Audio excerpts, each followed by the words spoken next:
Andrew is Andrew is a coach, a basketball coach, also a family man, also an engineer, professional-wise. But I'm more in sports, which is where my heart is. Okay. Yeah. Where exactly did the coaching come in? Coaching actually is a lifetime desire. I've played for this country in different categories. I've played for the University League. I've played for the National League. So I've been desiring also to develop as I was developed by other coaches. And I got my first chance to get, first I started as a referee, and I was given a zonal referee, and also which is almost international referee. Now, after that, I've not been active because I got a knee injury, which was too bad, which made me stop playing, sometimes not officiating. So I thought, what else can I do? I can leave this field of basketball. So I decided to do a basketball coach. And when I joined the training for coaches, I've gone for FIBA coaching. I'm now in the wheelchair. I'm credited as Module 1 coach in wheelchair basketball, which I'm still going on. And I've been given also another responsibility as a development coach, which entails about 12 countries, which I'm in charge of them. Okay. So yeah, that's where my interest came from. Okay. Yeah. So I'm interested in understanding, what does a development coach do? A development coach is a coach that sees the growth of that game in a certain country. Sees maybe, let's say, for example, a country which has never had such an opportunity to have a wheelchair basketball team.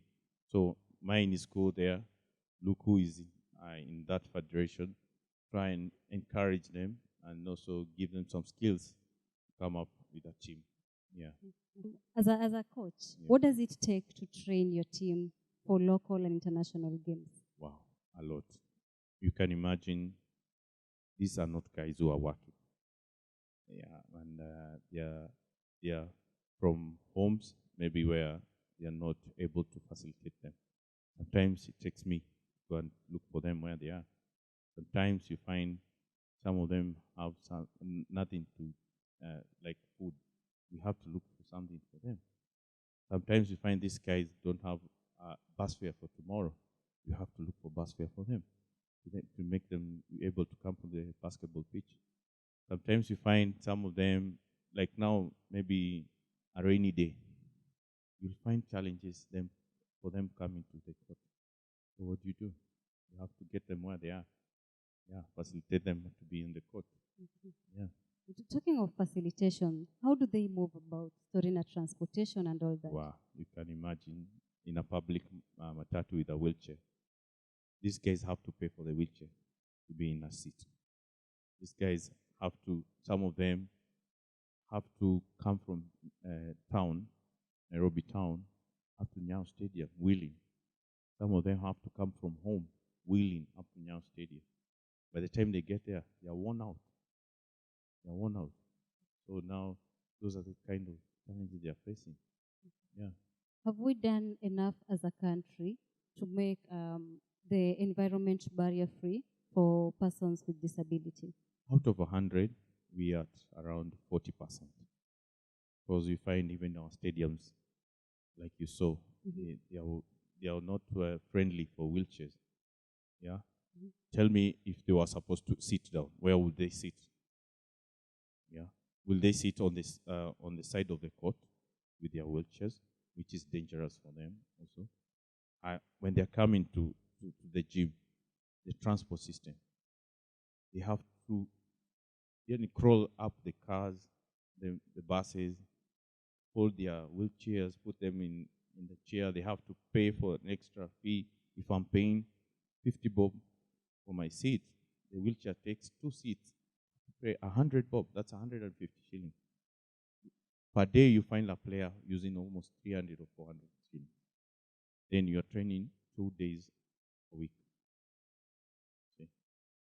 Steve Biko anasema you're from a fully able team to wheelchair team, did you have to go back to be trained to manage? He's saying Yeah. you are from a fully able team Yeah. to wheelchair team. Yeah. Like, did you have to go back to be trained to manage? Yes, actually, you have to go because this is a different sport. You have to go and you have to learn. These guys have different disabilities. You have to learn about their disability. There are people who have disability from the waist up, and the others who have a disability from the waist down. So there are others who have a spinal disability. So those people, you will not treat them the same as same as everybody. And then now this other thing, wheelchair basketball, you play with points. They are graded in points. So there is a maximum number of points you are supposed to play in the court. Okay. Yes. Okay. Sharon is saying, how can people know when you have a game? Juu mimi sijawahi jua kuna wheelchair basketball ya Kenya. You see, now that's Yeah. what I was saying. Yeah. There's no much centralization of this game. Yeah. You see, that's a good question, Sharon. We have a YouTube or a Facebook page which is coming up. Well, so we'll be posting then, and also we always train on Ninyayo on Mondays and Wednesdays. So you can just pop in and have a scene. Okay. Yeah. Before I let you go, of Yeah. course, you have a tournament coming up, the Yep. Commonwealth tournament. Tell us about that. Yeah, we will be traveling on 6th or 7th of October to South Africa, Joburg, for a qualification tournament for the Commonwealth, which will be held from 7th up to around the 10th of October. Yeah. We wish you the very best. Thank you. Squared is right behind you. We will try as much as possible to create awareness on this conversation. And it is an honor to have you on the space again. And continue being you, continue being a blessing to that team, and of course, being the best coach we have so far in the country. The best never rest.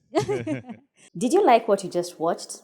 Please subscribe and don't forget to hit that notification bell so that you can get all the fresh content as soon as it's uploaded.